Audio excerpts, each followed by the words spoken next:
to A Well-Designed Business. My name is LuAnn, and I'm so glad you found this podcast. Together with my husband Vince and our partner Bill, we have grown our company WindowWorks from the ground up. So I know and I understand the challenges you face in running your interior design business. I also know that your talent alone isn't enough to ensure your success.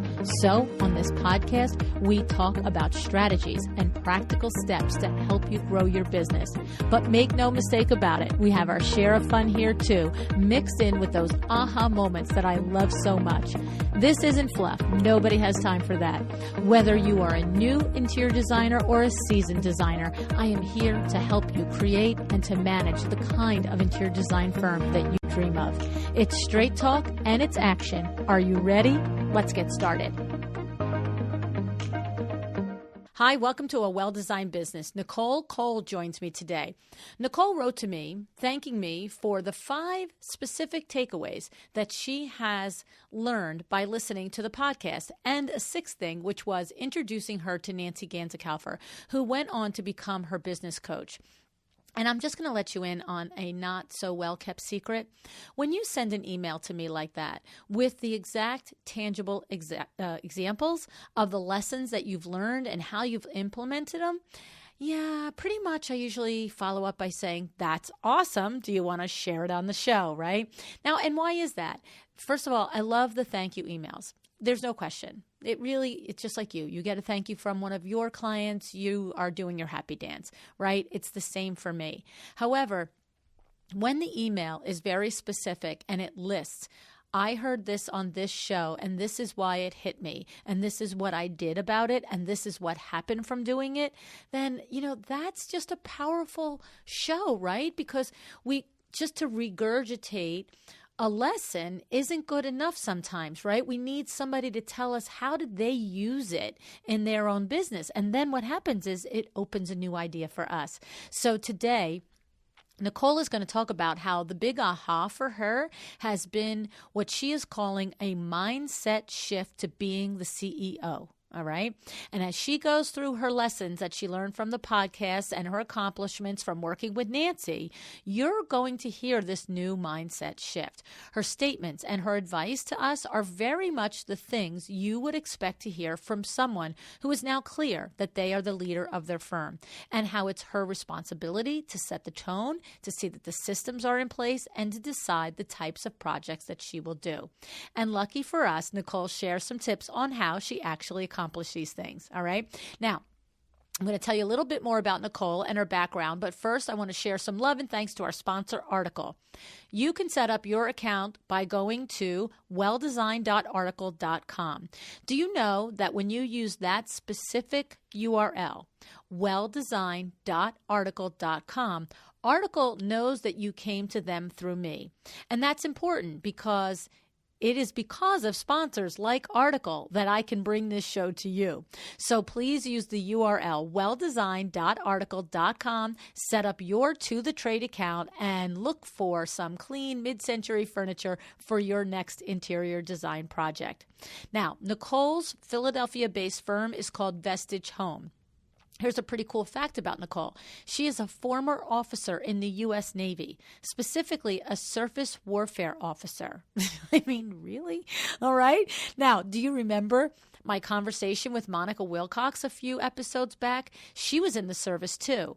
We've learned that this experience really does inform a certain level of discipline and intention that is carried into running a business. So when you hear the list of ways that Nicole has improved her business, you'll empathize at first with her on how hard it must have been to do these things, but then you can understand it better that she was able to accomplish it in such a short period of time, because you can just imagine the tangible, transferable skill of being able to be an officer in the U.S. Navy. You can get it, that she's capable of buckling down and getting her business organized.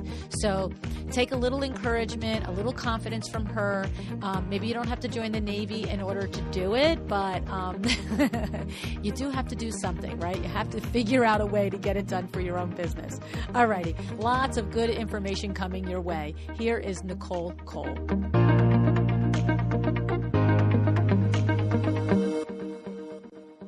Hi, Nicole. Thanks for joining me on A Well-Designed Business. Hi, LuAnn. It's great to be here. Thanks for having me today. Well, Nicole, you listen to the show and you know the right straight way to my heart and to a seat on this podcast. You sent me an amazing email. Well, thank you so much. And your podcast has definitely been a guiding light in my business the last couple years and helping us grow in the right direction. So really thrilled to be here. Thank you. Well, I'm so happy to hear that. I mean, you outlined for me so many of the things that you've learned from the podcast. And also you shared with me that you hired my buddy, Nancy Ganzekaufer, to be your coach over this last year. And of course, I know that that's a slam dunk to making your business better. So we're going to pick apart today some of the things that you've learned from the podcast and from Nancy and how you've been improving your business. Okay?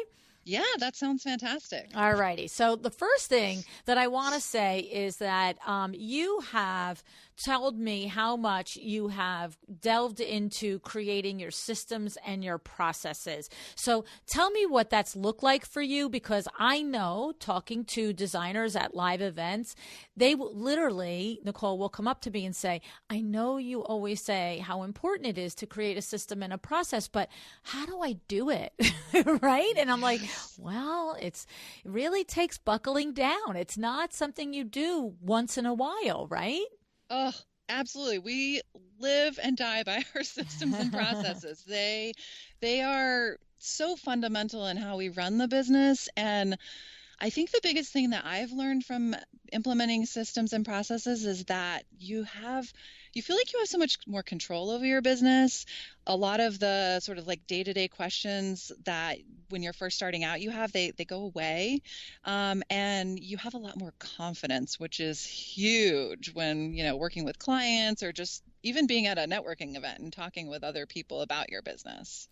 It's so funny because I love that you said that. That is one of the things that I have used, I would say, quote unquote, as a carrot, right? So if I'm working with somebody one-on-one or in a group coaching environment, or even if I meet them at an event, when I can feel or see or hear how overwhelmed a designer is at the thought of really buckling down and getting serious about their systems, that is the one thing that I will always say. I will say, listen, it is really hard, but like things that are super hard to do, it has such tremendous rewards. And one of the biggest rewards that I know is the confidence that you get. It's like a little shift that says, I actually really do know what I do, how I do it, who I do it for, what the results are. And when you sit in that thought, it just makes it so like, and this is how much I charge for it, by the way, right? And this is why it's worth it. So that is, I think, look, the other carrot, of course, is a well-run business, something that just hums along like a machine. But I think the huge carrot is that feeling of I've got this, right? You agree, right? Yes. Oh, totally. It's like a weight lifts off of you and you're like, I know what's going on. I got this.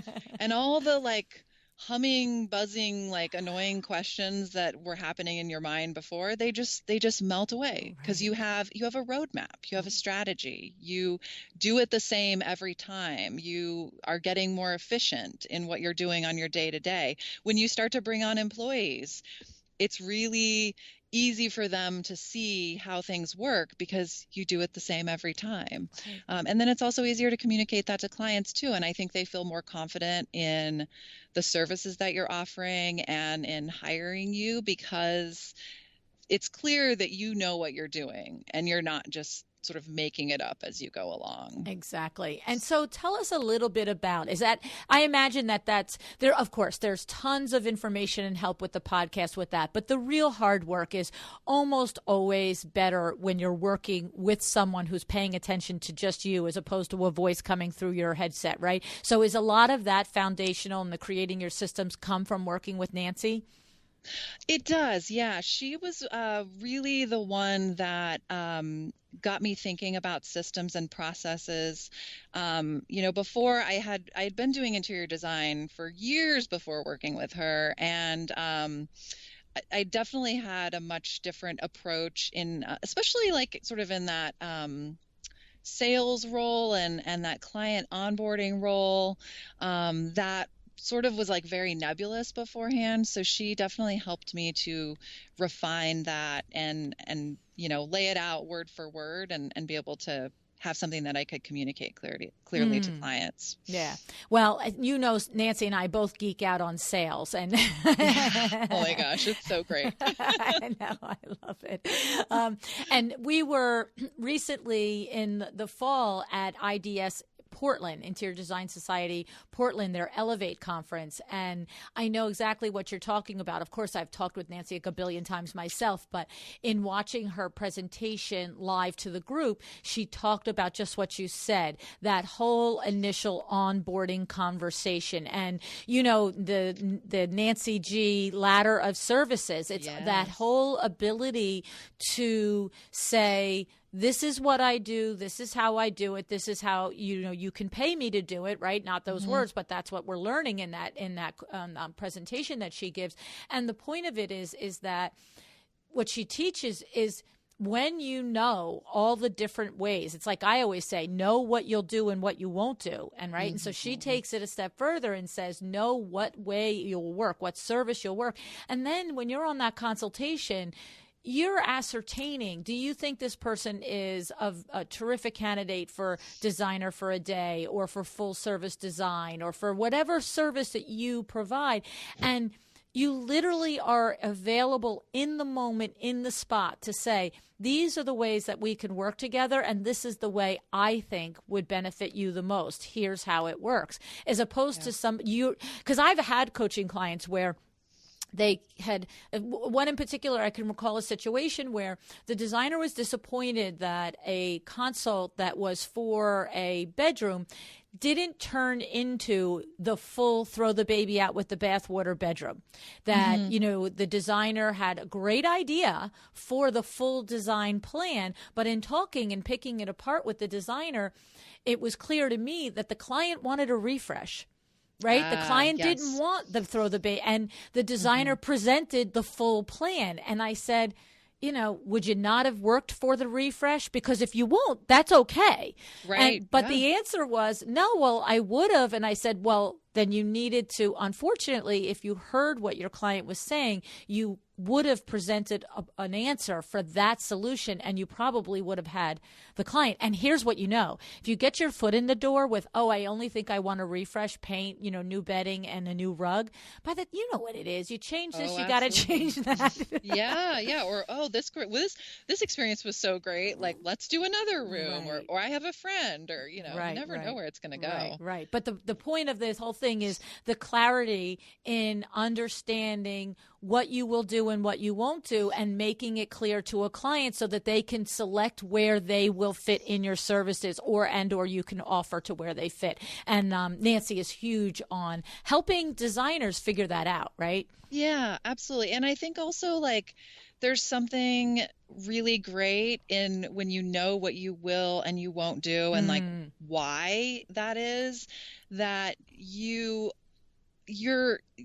going to be more selective about who you work with, and you're going to, for example, if somebody calls and they just say they want a paint color, we don't really do that. But I know that because I have my levels of services that we're offering, and I know that's not a good fit for us. And so I don't have to decide, I don't have to wish-wash back and forth. I can clearly and confidently go forward and say that's not something that we do, possibly give a referral elsewhere. Right. I love that you say you're not wishy-washy about it. You just, no, thank you. Here's my friend. And that is so empowering too, because you don't spend time worrying about, should I take it? Should I not take it? How should I approach it? And you don't spend time once saying yes to something that should be a no. You don't spend time in a project that's not benefiting either one of you. Right. Yeah. And you can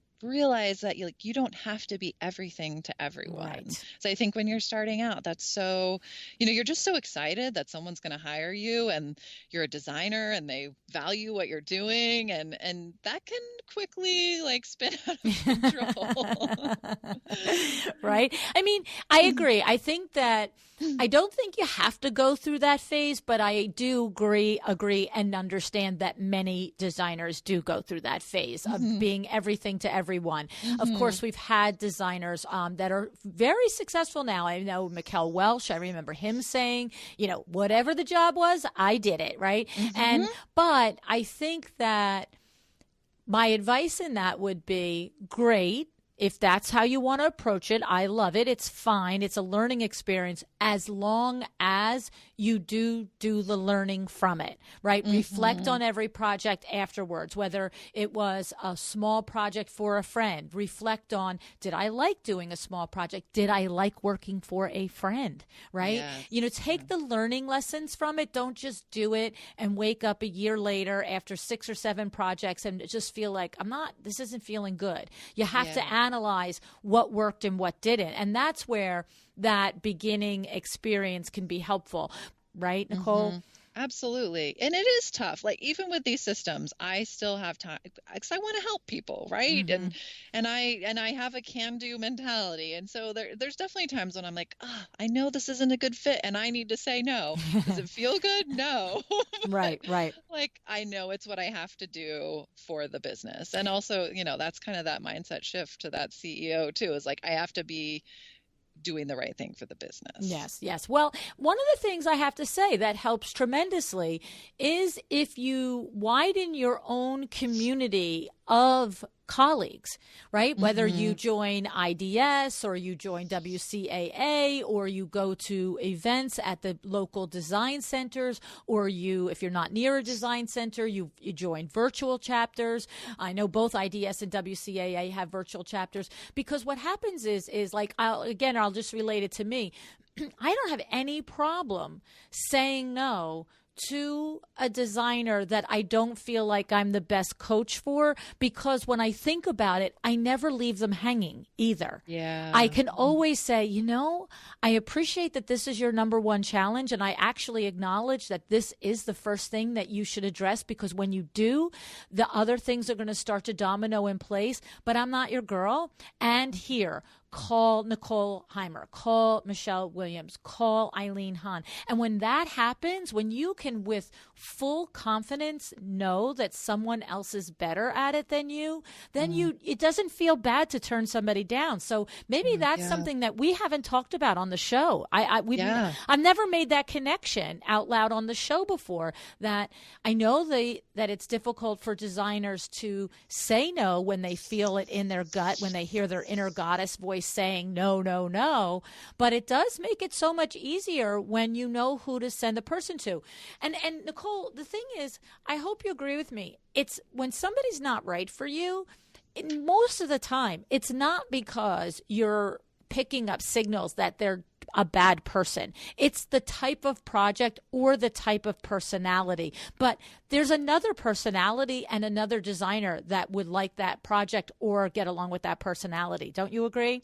Absolutely. And I love that idea of expanding that network to be able to still, because then it's not a hard no, right? It's like you're still helping them. You're still helping. You're still providing that service and getting them to the right place. I love that. I just made a note of that. I'm going to go back to my desk and make a list after this. Yes, it's a little mini aha for me too, because I exercise it every single week in my work with the podcast, but I've never thought to connect it out loud to you guys, right? I mean, we've talked about, refer to another person, but it's different than like me. I have my active go-to list of colleagues that I just know have superpowers better than mine in different areas.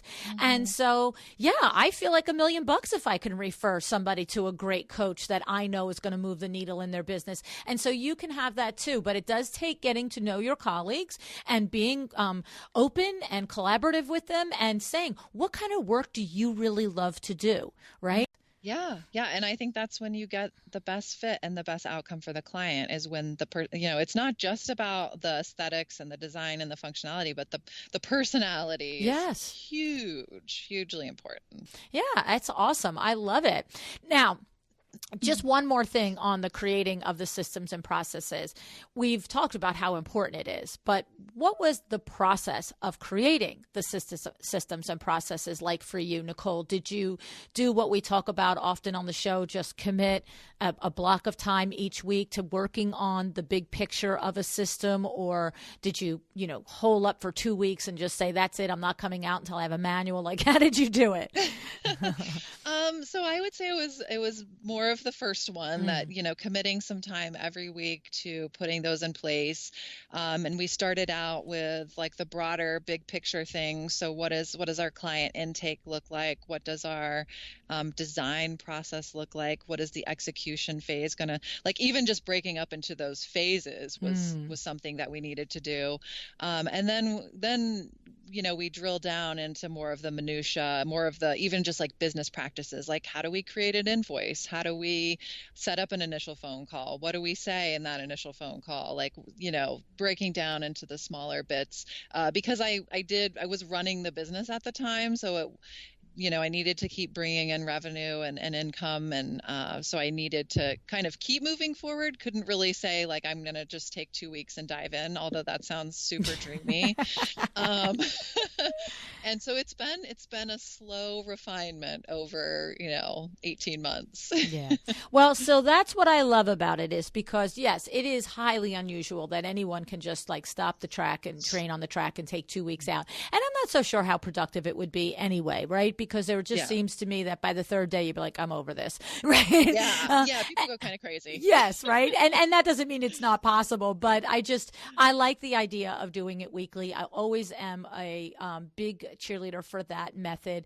But I also know that it does take the commitment, and I love the process that you went through. It's exactly what I know works is look at the big picture, divide the business into big picture areas, and then take each big picture area and then go into each deeper. I mean, I always say like think about how do you answer the phone? I mean, it's so silly, but at WindowWorks, there are like 3 or 4 key points to how we answer the phone. And you know what? You feel like this is where I always say, do you have a business or do you have a you? Because if you have a you just answer the phone. And when someone comes new to work into your business, you don't even talk about answering the phone. But when you have a business, you say, when we answer the phone, we do these things. We say our name and the business name. It always goes in a message pad note. I don't care if you can type 9,000 words a minute, you can put it right into the CRM. The name and address, telephone number, email, and cell phone all go on a message pad. Like there's certain things that have to happen. And answering the phone might be 4 steps, but there are 4 steps, and that's the point, right? Yeah, absolutely. And then when you have, if you have somebody new come in, to have that outlined, it's very clear like what needs to happen, or if it's something you don't do very often, and then to have that documented is helpful to save time and like, oh, wait a minute, what link did I click here? Or what was the image size we had to put in the portfolio? Or, that kind of minutia. Right. And I use the telephone example because of all the things we do in our business, I mean, I don't know that there's anything more simple to do than that, but it still has. So what happens when you actually onboard a client? How many steps does that have? And that's where you can see how critical it is to truly get absolutely finite, to your point, in the minutia of how it happens. So, and it does take time, and it does take commitment and a process. So I love that you went through it. And of course, the result is not only the systems running the business more smoothly, but the confidence that it's created when you are, just in your business and when you're in front FaceTime with your clients. I love it. So another thing that you mentioned to me that you've learned over the last couple of years with the podcast and working with Nancy is building a team. So tell me a little bit about one of the lines that you said to me is that I realized I wasn't serving my customers in the best way possible by being a one-woman show. So that's a nice reflection on yourself and self-evaluation. Tell us about that. Yeah. So, I think like many of us, starting out, we're excited that someone's going to hire us and they value our skills and talents, and it's rewarding to give them a great space. And we might be able to do a lot of different things. We might actually have the capacity to do them, but as the business has grown, I've quickly realized that I am only one person. And I've also realized like maybe I'm not the best at admin or ordering, or tracking this package, or maybe I'm okay at marketing, but like there's people out there that are better at it than me. I mean, one thing that was huge for me was photography. Like when I first started out, I would photograph my own spaces, and I thought, wow, these are pretty good. And then I would look back a few years later and I was like, oh, these are not good. Like this is not my genre, and I need to hire this out, because I was also like, I need to leave energy and focus for myself to be able to focus on the areas that I'm really great at. And so I think like too, it was like you said, that self-reflection of like, yes, I could do it, but even then, like I'm not the best and I'm only one person, and like quality is suffering because of this.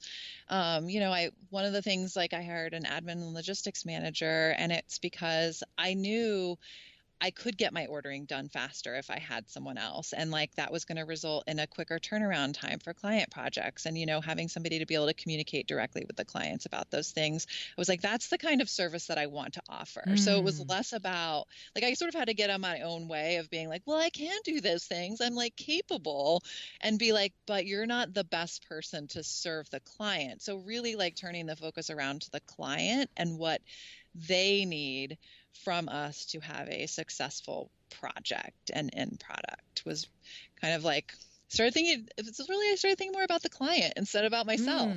Right. Well, and I love it. I love the realization in there that just because you can do it doesn't mean that that you should do it either for your benefit or the client's benefit. It's like cleaning our house, right? So we're all capable of cleaning our house, but if you have the ability to hire someone else to do it, what can you do with those 6 hours every week? Right? Yes, like, absolutely. why would I do it when somebody else, by the way, is way better at it than me, and probably enjoys it. My cleaning lady, she has her iPad, iPhone thing in, and she sings the entire time she's here. You know what I mean? And I just think this woman just loves life. She's just the happiest person. She's so pleasant. And, she probably just really likes it, and I'm thinking, right, yes, like I don't really like it, and I can do other things much better that help other people too. Right. And it's the same sort of thing. Like we're trying to sell to our clients. Like I'm trying to sell to a client. I am the person who can guide and give you a plan to create a functional, beautiful space that you're going to really love your home. Like I am the expert in that. Right. So why wouldn't I go find the expert admin and logistics person, the expert marketing person, the expert photographer? Like those people are experts too. Exactly.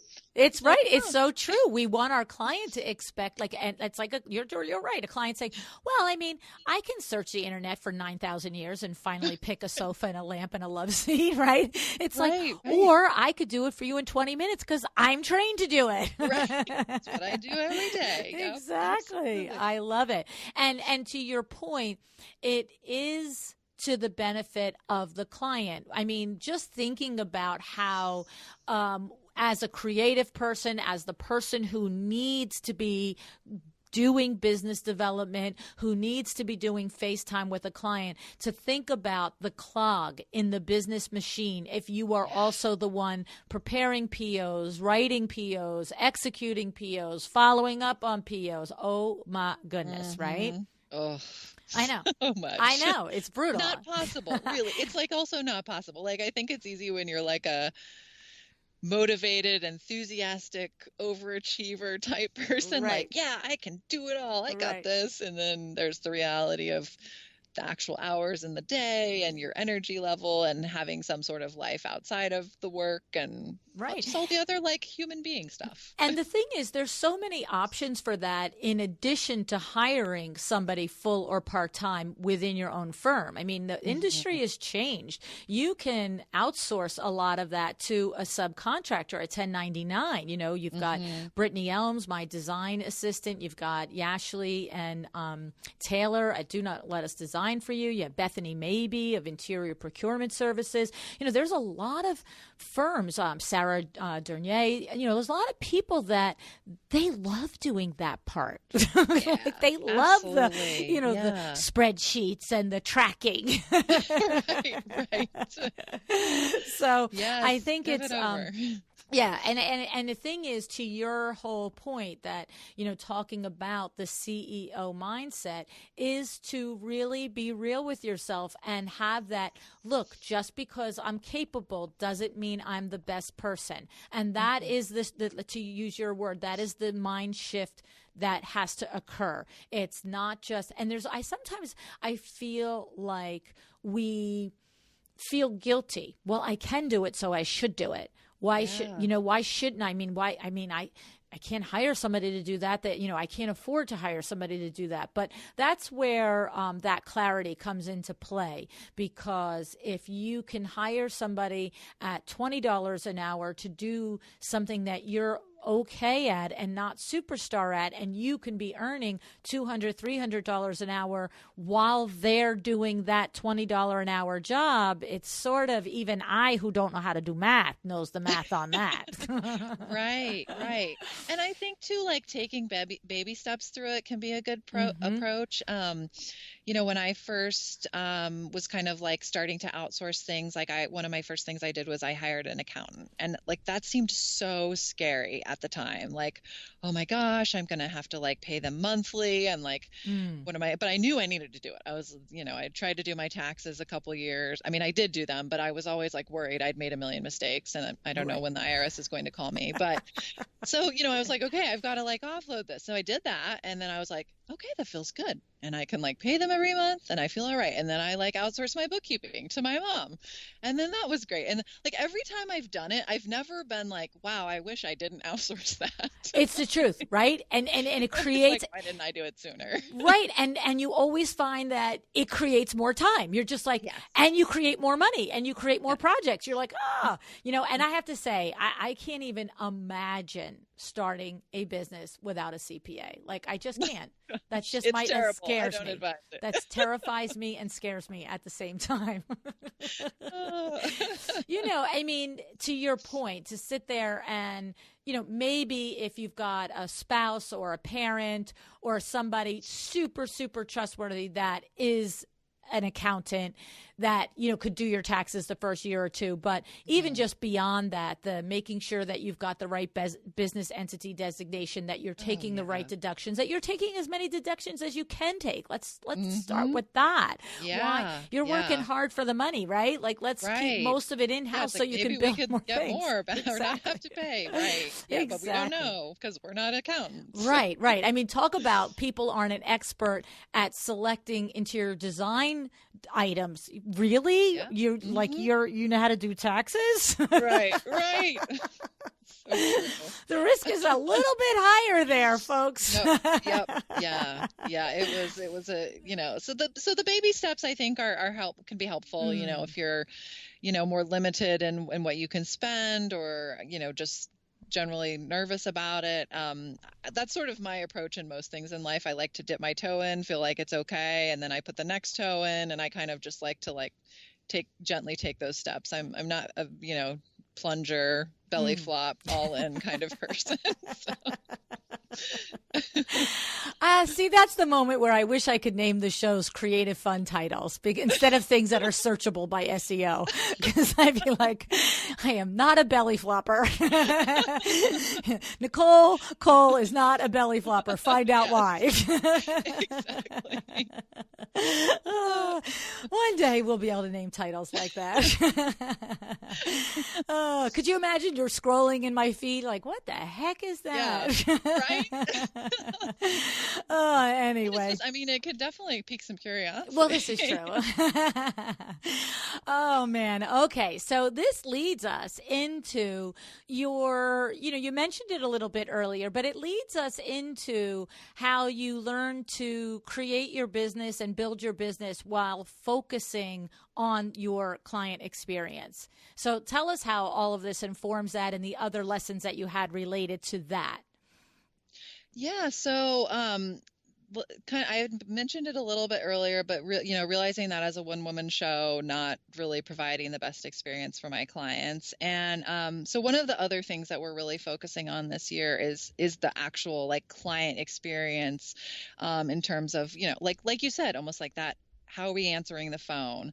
What does that first meeting look like? How are we communicating? How are we just communicating with clients in general? We want to make sure that we're positive, we're excited, we are solution focused, because we all know that not everything is going to go perfectly in every project. There's always going to be furniture that's arriving damaged, people that don't show up. So what is the way in which we're going to communicate with clients on that? We're not going to be complaining about it or throwing a fit or swearing or, like being professional. I think that's really important. And then also, even things like what is our, like once we wrap up a project, what does that look like? What does that final walkthrough look like? What does, writing a handwritten card and sending a small gift? What does, the holiday time look like? And kind of just like trying to kind of like that next like layer of experience. Because I think the best businesses are places where you don't just go to like get a thing, you go to have a particular experience. So I've been thinking a lot about that, and I want it to feel like something special for people. And even with like renovations, we've talked about like, okay, can we send a gift card to the client to eat out, for a night or two, like while their kitchen is torn up, right? Because there's some things we can't help, right? Like your kitchen renovation, it's going to be messy, it's going to be disruptive. But what can we do to ease that a little bit more? For the client and let them know that we're thinking about them. So kind of those little special touches that like maybe you're going to go to a great restaurant and you feel like there's those little things, the fresh flowers on the table, the little crumb scraper or whatever, those little things that just don't happen every day, but they sort of like elevate that experience. I love it. I love it. What I love is two things in there. I love that, you see, this is the tiny little nuance in there. You spend time considering it, that you said this year your focus has been on this. Because I think when we are talking with someone at an event or we listen to them on a podcast and they talk about some of the things that they do to enhance the client experience, it's so natural for each of us to go, oh, that's an awesome idea. Or I do that. Oh, I don't do that one. We just sort of filter the thoughts through and then we get back to our regular life. Our regularly scheduled business life. But when you take the time to go through the way you have and say, this is the year that I'm focusing on my client experience. And then to your, like, I can tell that you've done it. You didn't just say to me that you did it, that you have done it, because in your explanation, you named 5-6 different areas of your business where you just thought about, how do we do this? And I love too, you think it's obvious to say how you handle a problem, because the truth is that we don't scream, we don't yell, we don't carry on, we don't curse. You do set a culture as a company. And I was recently talking with a designer who has a person in their firm that handles setbacks with outbursts. And the term that the designer, I think I was at High Point and the designer was talking to me a little bit at a gathering. And the term was that this design assistant in their firm is like a little hurricane every time they're in the space if something goes wrong. And so even thinking of and hearing how you have set a conversation about that with your team It's important because this, and of course, this particular principal is going to have to sit this person down and have a frank discussion and say, this isn't working for the rest of us. You're having your little hissy fit and it's, toppling our cart all day long when you do this. But it's a more difficult conversation because it's coming after the fact, after many weeks and months of acting this way. Whereas when you onboard, just like when you onboard a client, you sit down and you explain your process. When you onboard a new hire, to actually enunciate that part of our process is to expect that there will be problems and we're going to handle them professionally. And this is what handling them professionally looks like. Absolutely. Right? Yes. I love it. I love it. And the other thing was funny too, is because when you said that you mentioned the restaurant during the kitchen renovation, I don't know if you do it the way Sarah Brennan does it, but she told us on her episode that she has in her intake form, she asks this one of the questions buried within all the others is, what are your favorite restaurants? And she said that months later, when the kitchen is torn up, that's when they get the gift certificate to the client's favorite restaurant. And she said it's funny because sometimes clients will even say, how did you know that this was our favorite? And she'd be like, well, you told it to me in your intake form 6 months ago. Yes. Yeah. Yeah. And I think those little things, they show, it's like when your friend or your partner does something special for you because they were listening and they know that's what you love or like. It's the same sort of thing. It really shows like a deeper level of caring. And that's more than just, you're providing something more than just like, I paid you to design and execute a space. Like there's a deeper connection there. And that too is such a rewarding part of the job as well, to have that connection with people and know that you're really impacting their lives. I agree. And I think that it's so wise of you to spend time focusing on the client experience because, at its most entry-level base service, interior design is a luxury service. I mean, right? I mean, yes. If any person is capable of going on the internet or walking into a store on the highway and buying home decor items. So the second a person decides that they are going to hire somebody to assist them, it automatically becomes a level of luxury. And when somebody decides to do that I believe is our job then to return that investment, to return that trust, to return that decision to hire us with this experience level type thing. I love that you said that most people aren't buying a thing, they're buying an experience. And it's so true. Oh yeah. Yeah. Some of the most successful businesses out there. Look at the Apple store. Look at Apple. That's an experience, right? Look at Terrain or Anthropology. Like those are experiences. Like they could sell those things on the internet all day, but people go there and they hang out and they take pictures and they get inspiration, even if they don't buy anything. Right. And the thing about it is it doesn't have to be a high-end item or a high-end transaction to deliver an experience that will make somebody come back. I'm thinking, it's so funny. I've used this example a lot when I'm doing live presentations, but near our shore house on the Jersey Shore, there's a Fridays. Now, where I live, 7 days a week in real life in North Jersey, there's a dozen Fridays. I'd never go into a Fridays, you know what I mean? Because I don't like the food so much, yada, yada. But the environment at the one down in Manahawkin is very like Cheers. Everybody knows who you are. It's locals, people, the bartenders have been there. Most of them, it's funny. They've cycled through people, but there's at least 2 or 3 that have been there for the whole 10 or 12 years that we've been going. The jukebox, I can play the jukebox, and we sit at the bar and we have conversations. The one bartender that we've known her through a marriage, a divorce, another marriage, and a baby. Oh, wow. Yes, she knows our grandchildren. I mean, she's a great kid. And so I'm not buying the Caesar salad. I'm buying the experience. I'm buying the experience because the food just isn't that great. Right. Yeah. We had a client recently that was they had a ton, they've just bought this house and they had a ton of mold issues. And it was super stressful, and, their house is ripped apart. And we sent her a little handwritten card, and we had got her a gift card to the coffee shop just down the road from her. And we encouraged her to take a break, get away from the house, take some time for herself, and go grab a coffee and a delicious crepe. And, it was just kind of a little way and she was so appreciative when she got it. She immediately emailed, and she was just so, so appreciative that we had thought about her and, what she was going through in her own life. That's awesome. I love that. That's so good. And it is, you know what it is? Because at our very core, each of us wants to be seen, right? Yes. That's Yep. it.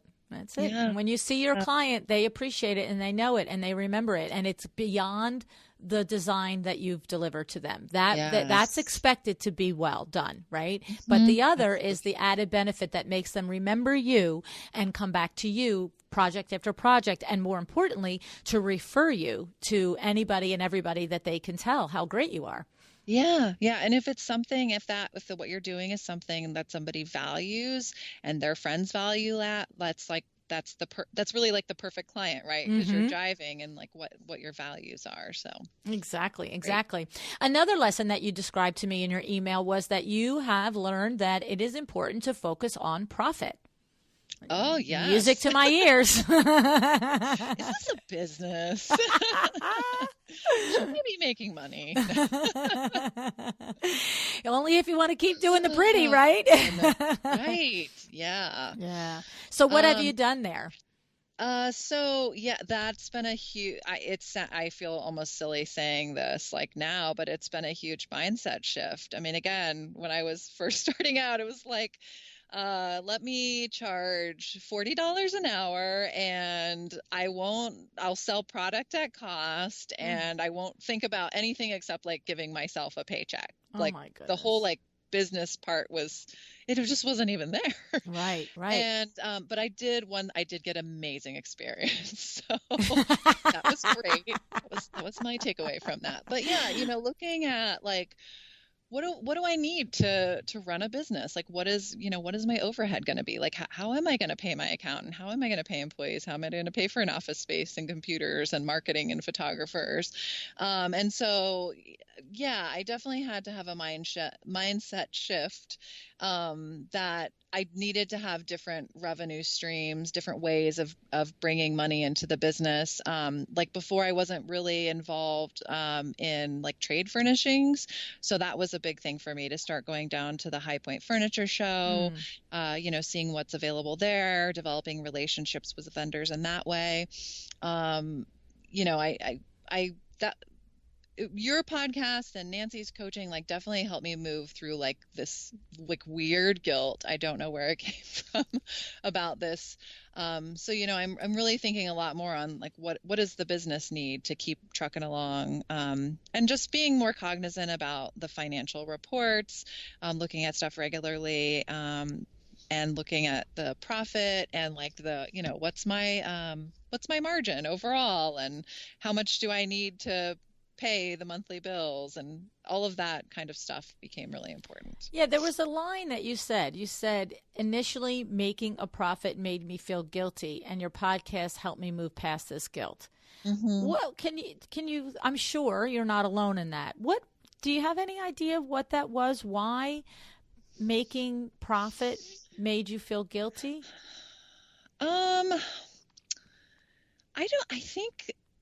I think part of it was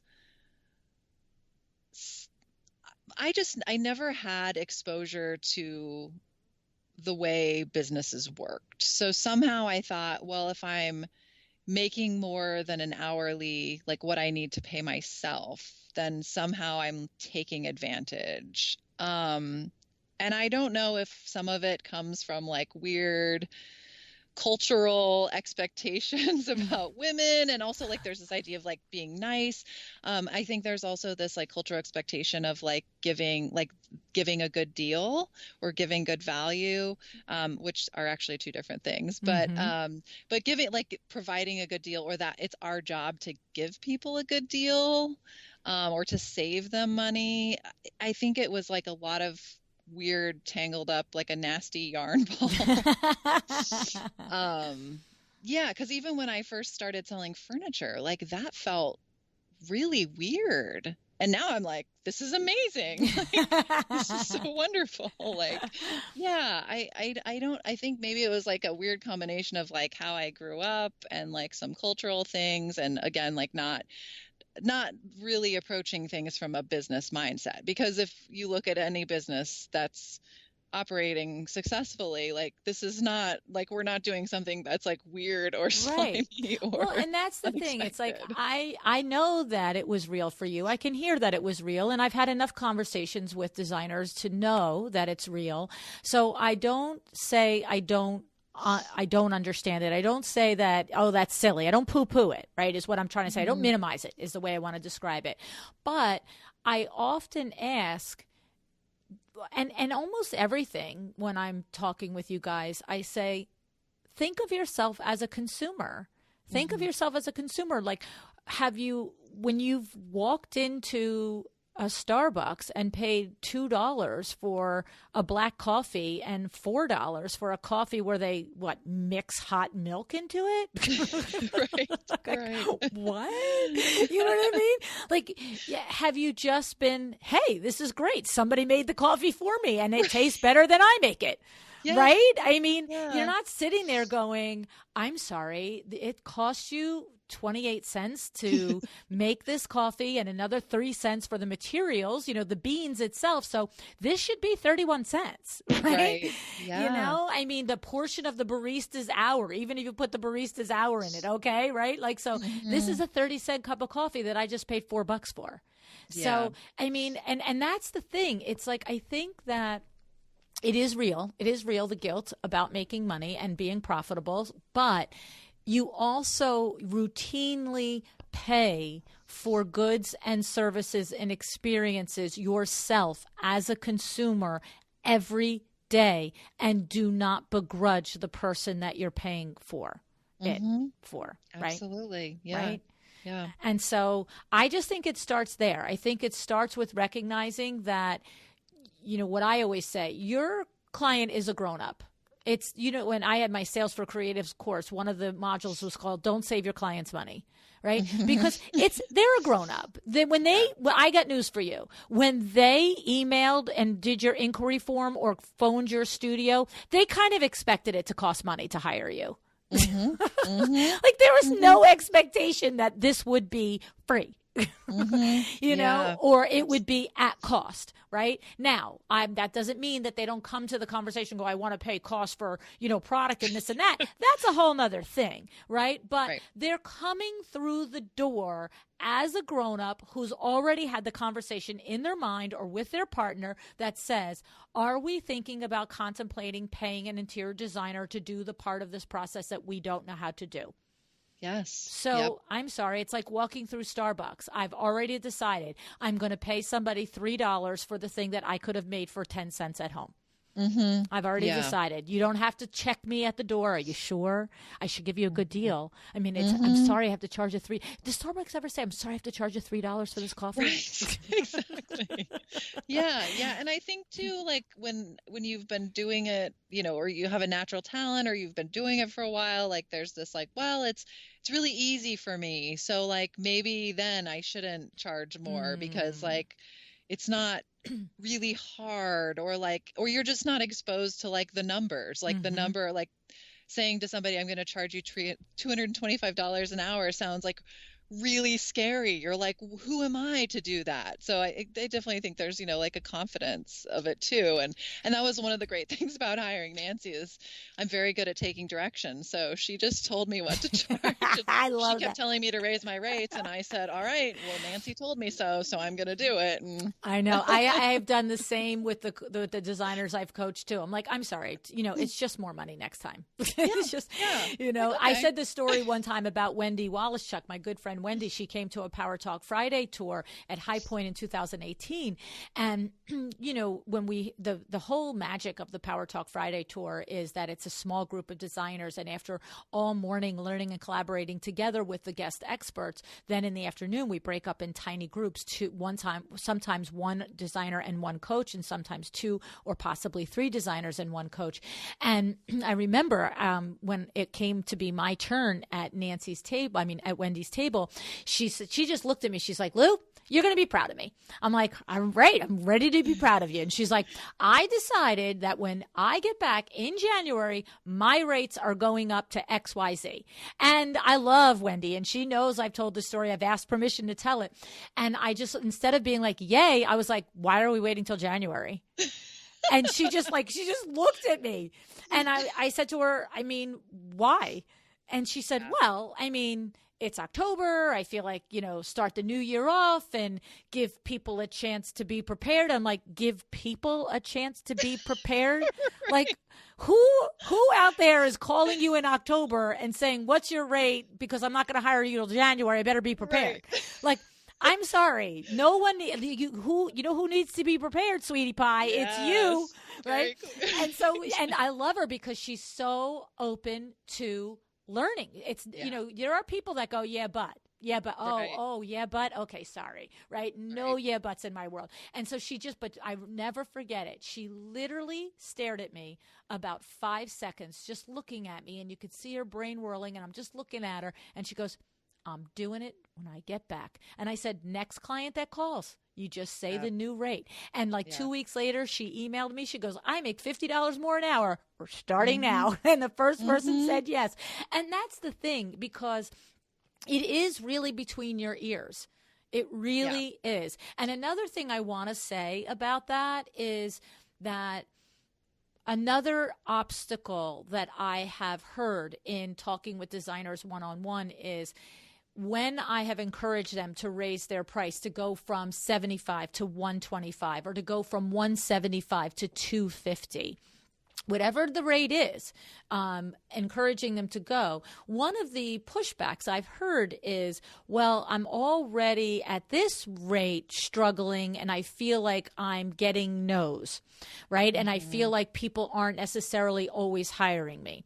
And so there's two things in there. When I hear that, I say, okay, what does it look like to be part of your firm? What is your systems and processes, and what is your client experience? Because if you're getting no's, you're not conveying that. That's number one. And so we work on that. And then the second thing is that the number two of that is that people shop in categories. And when you go from 75 to 150, or you go from 175 to 250, yes, the people that were previously hiring you at the lower rate, some will push and go with you, and some will say goodbye. But when you say goodbye to all of the people that only could imagine spending 75 or only could imagine spending 175, you say hello to a whole new group of clients that are placing the value on the next bracket of hourly. Yeah, right? Absolutely. Yeah, you said that exact thing at High Point in April, and I was at your talk. Oh. And I came home and I raised my rates to $225. I love it. I was like, I'm just going to do it. I'm going to I was talking with another friend, and she mentioned, well, I'm going to wait until I'm ready, until I feel like I'm worth it. And I said, no, LuAnn said, do it now. I'm doing it now.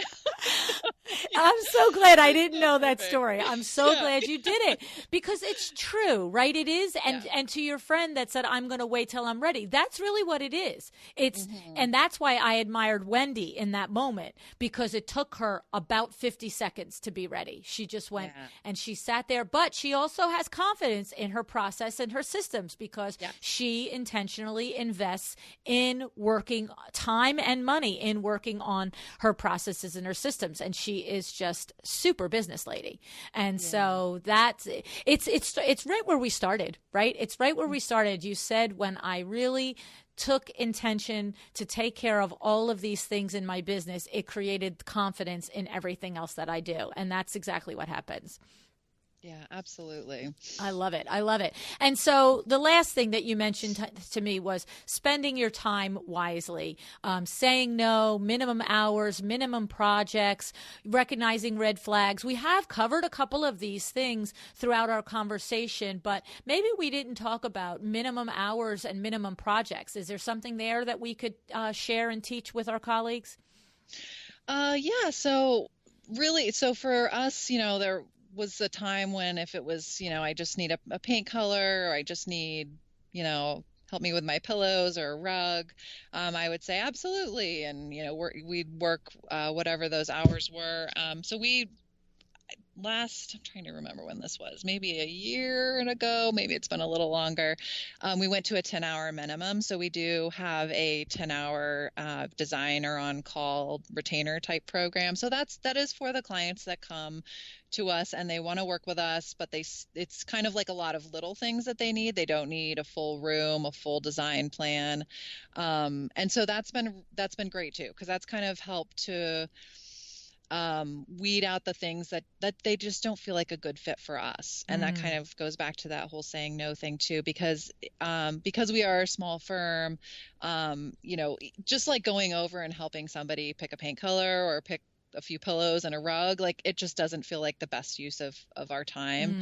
It's, hard to get your mind into that for that short of amount of time and be driving all over. And so the 10-hour minimum was really helpful in helping sort of streamline what we were going to do. I love that. I love that. So it makes it, easy. The whole thing is whenever you can make what you do understandable to the client and something that they can visualize. Yes. Okay. So what you're saying is if somebody wants to do that little bit of work, you'll do it as long as they buy the time at 10 hours, right? Yeah. Yes. Yeah. That's okay. Right. That's what I saw. So that's what I love. It's like, because if somebody says, oh, I just need help with this, that, and the other thing, they're not wondering now, how much are they going to charge me for that? It's like, okay, the minimum way to work with me is a 10-hour chunk. And if somebody says, I can't even imagine needing 10 hours of time, great. Weed yourself right out of my system. Yes. And it really has too. In our initial phone call that we do with all clients, we talk about a little bit about the scope of their project, and there's definitely people that have called and I can tell like they either think they don't need a lot or their list is very short, and I am very upfront with them. I let them know there's a 10-hour minimum, and then, because I don't want them to spend the money on the consultation if it doesn't feel like it's going to be a bridge to something else. Right. So try and be really upfront, and that kind of, helps weed out the people who are not probably a good fit for. I love that. So what you're doing is you have a paid initial consultation. Yes. Okay. And just from a complete logistic standpoint, if somebody said, yes, but I really just want some advice for, to refresh the guest room with pillows and blah, blah, blah. If they said, can't you accomplish that on the consultation? Yeah, I don't get those calls very often. Good. I actually have one that I have to call back this afternoon that is almost that exact same thing. Okay. It's like 2 window treatments and a rug.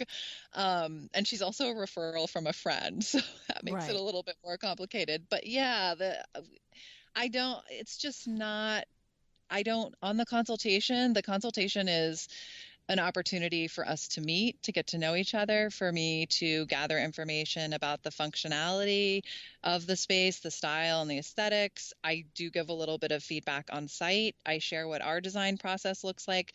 And then we can talk about any additional design services from there. So I don't pose the consultation as like that is you are going to get something out of it, but you're not getting a design plan out of it. You're not getting, and if it is just the pillows and that sort of the thing, like most people, once they know we have the 10-hour, they're like, okay, this is not a good fit, and I'm going to call somebody else.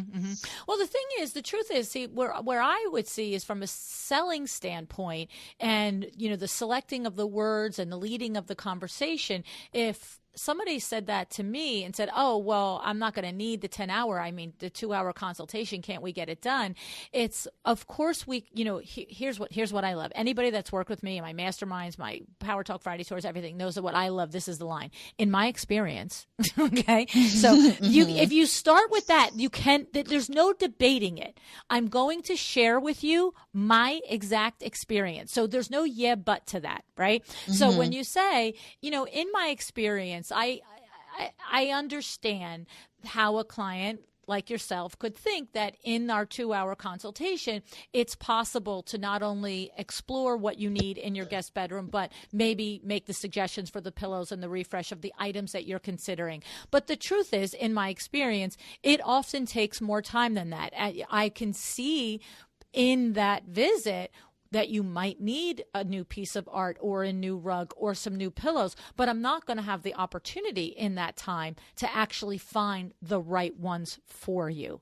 And that's where that 10-hour block of time is so helpful and comes in, because you get to know that there's a beginning and an end to what we're going to do, but I get the time to do what I do best, which is find the most amazing things for your room. Absolutely. Right? Yeah. I mean, that's the sell, right? That's the flip right into the 10. And then if somebody says, there's no way it's going to take 10 hours, and it's like, okay, sweetie, bye. Right. Yeah. Because you definitely get the people who think they know what their project is going to take. Right. Well, that's why I love the sentence, in my experience. Don't tell me that it's going to take 2 hours to pick this. I do this for a living. In my experience, this is how it works. Okay. Yes. And I just think that's a nice way. And the other thing too is, I would tell you that 2 window treatments and an area rug, there's no question that's 10 hours. There's no question. I do window treatments for a living. You know that, right? Yes. There's no absolutely. way that 2 window treatments from hello to delivery is not 10 hours. Yeah. Right? Absolutely. Yes, because by the time you have you go and you look at the windows, and then you come back and you figure out a design plan, and then you look and find the window treatment, the shades, the rollers, the fabrics, the styles, the trim. Then you present it to her. Then she says yes. Then you go and you start buying all the fabric and the trim and placing the orders, and then you get it measured, and measure come first. Then you get it ordered. Then you check the status. Then you accept the delivery. Then you hire their installer, then you supervise the install. It's more than 10 hours, stop. Absolutely. Right? I mean, and that's the thing. Yeah. And I also find that it was funny because one time on an episode, I described the remake of a drape process, and one of my window treatment colleagues came to me and said, I love that. Because I had one time at Window Works, it's happened many times over the years, where somebody has brought me or wanted to bring me their ready-made drapes and hem them. And, they think it's like $20. Right. And and it's not. It's a couple of $100 for me to do that. And one time, I'm talking with a wife, and she brings the drapes out of the closet, and maybe those were probably custom made draperies for this particular client, but she brings them out of the closet, and she's like, oh, we brought these from our house. We would like, to use them here. And I said, that's awesome. And they really didn't go. This was the thing. If they really were amazing and they were in good condition, if it is $300 to make a $1,000 window treatment fit a new place, let's do it. But they really didn't go. And I knew, and I could tell from the conversation, that she was doing it strictly because she assumed it would be easy, save money, and she would just live with good enough because she had it and it was going to be inexpensive. But when I told her that it was going to be like $600 or $700 to hem these, 3 panels or whatever, she couldn't believe it. And her husband was in an adjoining room, and he comes in and he's like, you have got to be kidding me with this. He goes, I'm listening, because he came at me 10 guns, right? I'm listening to this. That's ridiculous. And he basically looks at his wife as if, who the heck do you have in this house? This crazy lady, right? And I remember looking at him, and I said to him, after he got done, and I said, listen, I can appreciate that you don't really understand what will go into hemming this drapery. I said, but take a look at it with me. And I've turned the back of the drapery over, and I said, we've got a double turn bottom hem. We've got a double turn side hem. I said, this is a silk fabric. I said, every single one of these stitches has to be taken out by hand, by a person. A human being has to sit and do that on all 4 sides. I said, because now I've got to open this whole thing up. The lining has to be taken off. We've got to put it on a big table. We've got to cut it to the right size. And then all 4 sides have to be closed up again. I said, $20? You thought it was going to be $20 a panel? Like, and the thing is, it's like sometimes, but the thing is, my point is, it's in everything we do. When we really, truly explain what goes into what we do, whether it's hemming a drapery or designing a room plan, that's when the consumer can buy in and go, oh. Yeah, right? Absolutely. Yes. Yeah. I sat in a consult 2 nights ago, and they kind of were looking at me strangely when, I was giving them the hours and we were talking about a mood board and coming back for measurements. And she sort of like offhandedly threw off, well, you're just taking a couple measurements. And I said, oh, we need to measure for the sink that's getting replaced, the wallpaper square footage, the backsplash square footage, the dimensions of this room, it was just, and then after this list of 15 things, she was like, oh, right. Yes. Yeah, I'll be here for 5 hours, lady. Yeah. Take a nap while I work. Well, there are a lot of things to consider. And that's great. And that's exactly, that's my point in it, right? Is to really enunciate all of the detail that goes into what we do, because then it becomes tangible, as opposed to, oh, it's just a few measurements. Oh, it's just shorten a drapery. And so, and that really is. And, but, to bring us right back to the top of the show, when you have clarified for yourself all of the steps that go into every little thing that you do, then you are looking at it in black and white. And all of a sudden you're like, heck yeah, I got to raise my rates. Heck yeah, I've got to charge more money for this, because I'm actually doing an extremely valuable service, and it's taking me a lot of time. So I think it's awesome, Nicole. You are just, what I love is that you did not wait to your 5th or your 6th or your 10th year to hear the lessons from the podcast. Avail yourself of, the great coaches that are connected to the podcast, like Nancy G, and really just say, I'm not going to struggle with this and swirl the drain until I'm in so much pain. Right. Yeah. That you just said, no, let's lock this down. And I'm so thrilled. I'm so looking forward to watching you grow your business over the next couple of years. Oh, thank you. And thank you for being such an incredible resource to all of us out here and sharing your knowledge and your enthusiasm and no nonsense. I love it. It's so great. What you see is what you get, right? Yeah, it's great. I think it's it feels very focused and energizing, and I think that's just so inspirational as a business owner to see. Oh, well, that is just the highest compliment ever. I appreciate it. And I appreciate your spending your time today and your lessons today. And I'm 100% sure that the way you've been helped by the previous guests on the podcast, that you today have helped some of your colleagues out there. Thank you, Nicole. You're welcome. Thanks for having me.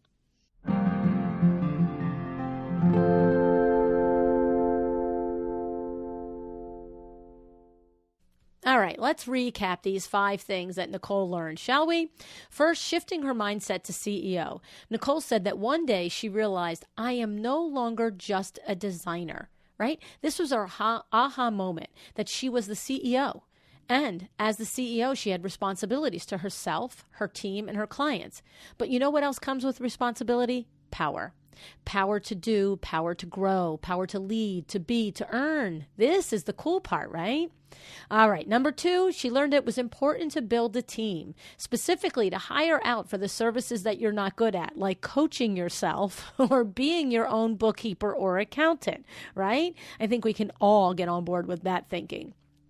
The third thing was that she realized the benefit of creating finite systems and processes. And she also learned the absolute best benefit of that is the confidence that it creates in yourself, and it spills over into everything connected to your business.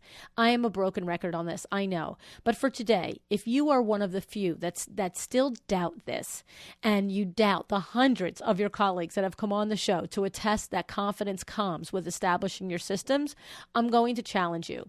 Just do it. Just take one specific system in your business, fully flesh it out, write it out, discuss it, and teach it to your staff. If you do this and you don't notice a change in yourself, your business, and your interactions with your clients and vendors, well, you're going to need to email me, and we're going to have you on the show, and we're going to pick that apart, okay? Number 4. That Nicole learned that she needed to and decided that this was the year that she was going to focus on the details of the client's experience. This really brings things up a notch in your business, you know. And the thing about it is you don't have to spend a lot of money. There are a dozen little things that you can do to make your client feel appreciated and valued. And when you do this, it translates to better relationships with them, which translates to more work with them and referrals from them. If you are looking for some meaningful ways to improve in this area, I suggest you go back and listen to my friend Ashley Uhl's episode number 412. And I also suggest that you check out her website at Ashley Uhl Consulting. That's A-S-L, no, it's not. It's ASHLEYUHL consulting.com. All right. And the 5th and final thing was being aware of her profit streams and moving through the guilt of making money. Okay? Nicole made a commitment to develop the trade resources so that she could add more money to her bottom line. That's a good thing. Okay? But she also described how she had to face her guilt at making money. I'm 100% confident that Nancy Ganzekaufer was extremely helpful to Nicole in this area. One of the reasons Nancy and I clicked right away during our very first phone meeting 4 years ago is because we both shared this conviction, okay? We know it is your right. In fact, it is the purpose of your business to make a profit. Think about it. Even if you are the single most altruistic person on the planet, like the single most altruistic person ever, okay? How can you employ others so that they have fulfilling lives? How can you give to others so that they have joy? You can't. If you run a business that goes from hand to mouth, there's nothing left to share. And if you run a business that's in constant debt, on the brink of closing, how are you serving your team or the trades that rely on you for work? Wrap your brain around it. You are entitled to earn a living. And if you own and operate a business, many people rely on you to do it profitably. Funnel that through your guilt meter, right? Okay? If you struggle with this the way Nicole used to, today and every day, imagine the wallpaper hanger, the plumber, the tiler, who, when they see your phone number calling, they think to themselves, yes, I have more work this week. I can provide for my family. You have to stay in business. And to stay in business, you have to make money. You can give it away once you make it, but you have to earn it first. Okay?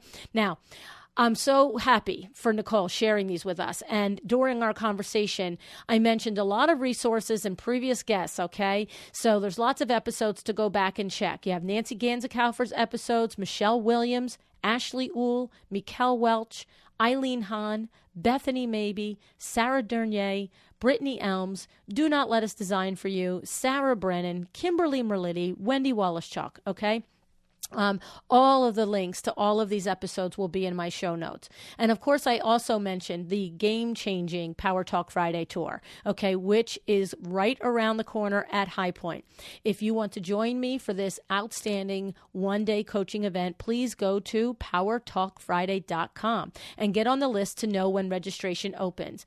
This event will be Friday, April 24th from 8 a.m. to 11 p.m. So if you're making your High Point plane reservations and hotel reservations, you got to get in on Thursday, right? So one thing I want to tell you, I know for certain Sandra Funk will be one of the experts with me for this entire day. Think about that. Can you imagine being able to pick Sandra Funk from House of Funk's brain all day for a day? Yeah, I would say, yeah, worth the price of admission, right? So go to powertalkfriday.com. All right. And during market, I will be doing several panels that are co-hosted by our outstanding sponsor partners like My Doma Studio and Jaipur. My Doma Studio is your one-stop client and project management tool. Everything you need in one place, your invoices, your quotes, your mood boards, email correspondent with your client and your trades, all in one organized place. Go to mydomastudio.com/a-well-designed-business to start your trial now and to see how your business can be on its way to being organized and profitable. My great thanks to Nicole for sharing her lessons and her ahas with us. I hope it helped you too. If it did, please follow me on Instagram and Facebook and let Nicole know in the show post that you appreciated her. That's it for today. I hope you have an excellent day, and I hope that you will do one thing today to make your business more profitable. Decide to be excellent.